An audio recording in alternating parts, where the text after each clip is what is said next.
Assalamualaikum warahmatullahi wabarakatuh.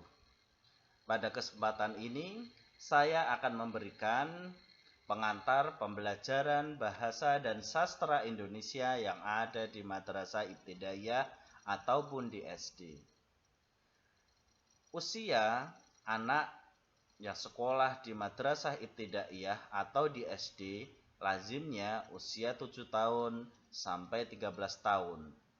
Artinya, pada usia ini anak masih dalam usia bermain. Mereka gemar meniru dan mereka gemar bermain-main. Kita sebagai pendidik, kita sebagai pengajar tidak boleh merampas hak mereka. Kenapa? Karena kita dulu juga pernah kecil. Nah, karena kita tidak boleh merampas hak mereka, bukan berarti kita membiarkan mereka bermain-main. Itu menjadi PR kita. Yang ideal untuk pembelajaran bahasa dan sastra Indonesia di Madrasah Ibtidaiyah ataupun di SD, kita menyesuaikan pembelajaran dengan usia mereka, dengan usia bermain. Kita dituntut membuat pendidikan, membuat pembelajaran yang serasa bermain. Bukan berarti kita tidak serius, bukan. Tetapi kita menciptakan pembelajaran bahasa Indonesia yang penuh dengan kesenangan, tanpa ada tekanan.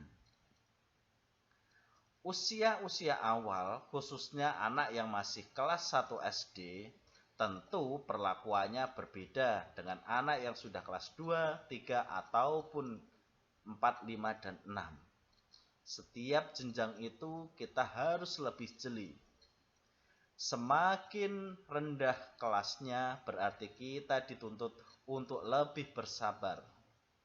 Kita harus mengetahui secara psikologis pada usia-usia yang masih baru saja keluar dari TK itu seperti apa.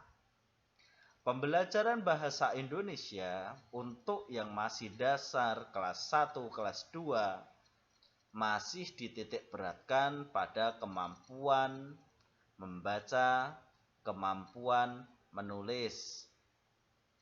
Untuk kemampuan mendengar dan kemampuan berbicara belum terlalu ditekankan.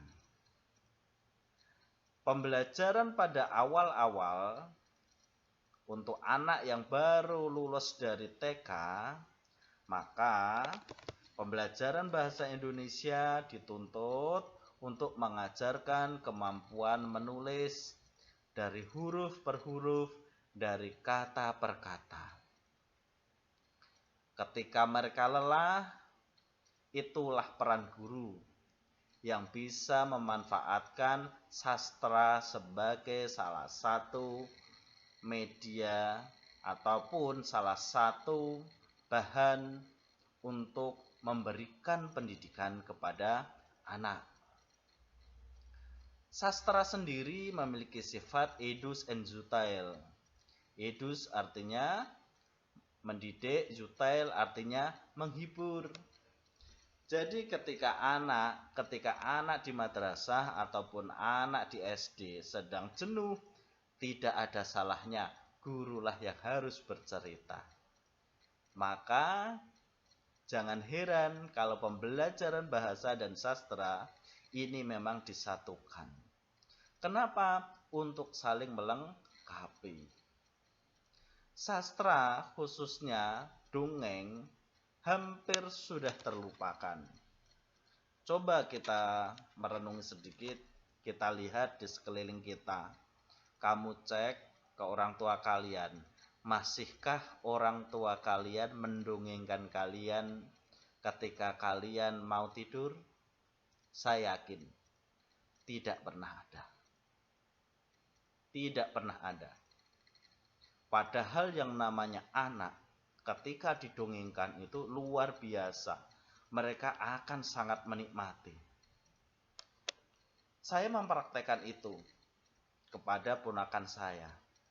Jadi kalau saya pulang ke Jogja, saya punya ponakan laki-laki, usianya itu usia PAUD gitu.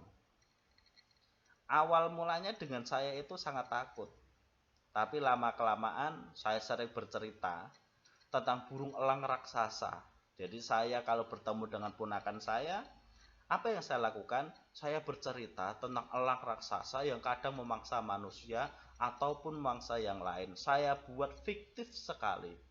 Tetapi anak itu sangat penasaran dan setiap bertemu dengan saya minta didongengkan. Yang awalnya ketemu saya itu selalu mencari ibunya karena ketakutan, akhirnya selalu mencari saya dan minta dipeluk sambil didongengkan. Saya sampai seusia segini, sampai menjadi seorang guru, menjadi seorang pengajar, saya masih ingat dulu ketika saya kecil selalu diceritakan nenek gedona, gedini, baru kelinting, dan lain sebagainya. Sampai saat ini membekas. Jadi sastra ini menjadi salah satu cara yang ampuh untuk meluluhkan anak. Secara psikologis anak akan menjadi dekat dengan siapa yang bercerita itu. Maka sangat penting nanti dalam pembelajaran bahasa dan sastra Indonesia, bahasa dan sastra tidak boleh dilepas. Kalau di awal-awal tadi saya katakan, di awal kelas-kelas yang dasar, kita dituntut mengajarkan kemampuan menulis, kemampuan membaca dari INI ini, IBU ibu, seperti itu. Nanti ke jenjang berikutnya nanti sudah pada level menulis yang lebih kompleks. Itu nanti step by step nanti akan memasukkan dan harus memasukkan semua komponen kemampuan dalam bahasa dan sastra Indonesia. Kemampuan menyimak juga harus diajarkan, kemampuan berbicara juga harus mulai diajarkan. Tentunya proses pembelajarannya harus disesuaikan dengan usia anak itu. Jangan sampai menghadapi anak dalam proses pembelajaran bahasa Indonesia, kita seperti memperlakukan mereka seusia anak SMP. Tidak boleh. Maka bukan seorang pendidik yang hebat ketika mereka tidak bisa menyesuaikan siapa yang diajarnya, siapa yang dididiknya. Intinya, saran dari saya sebagai pengantar pembelajaran bahasa dan sastra Indonesia, ada hal yang perlu saya sampaikan dan saya ulang sekali lagi, sesuaikan pembelajaran dengan usia anak. Ciptakan pembelajaran yang menyenangkan. Ciptakan proses pembelajaran yang menyesuaikan usia mereka, usia bermain, usia meniru. Sekian dari saya. Assalamualaikum warahmatullahi wabarakatuh.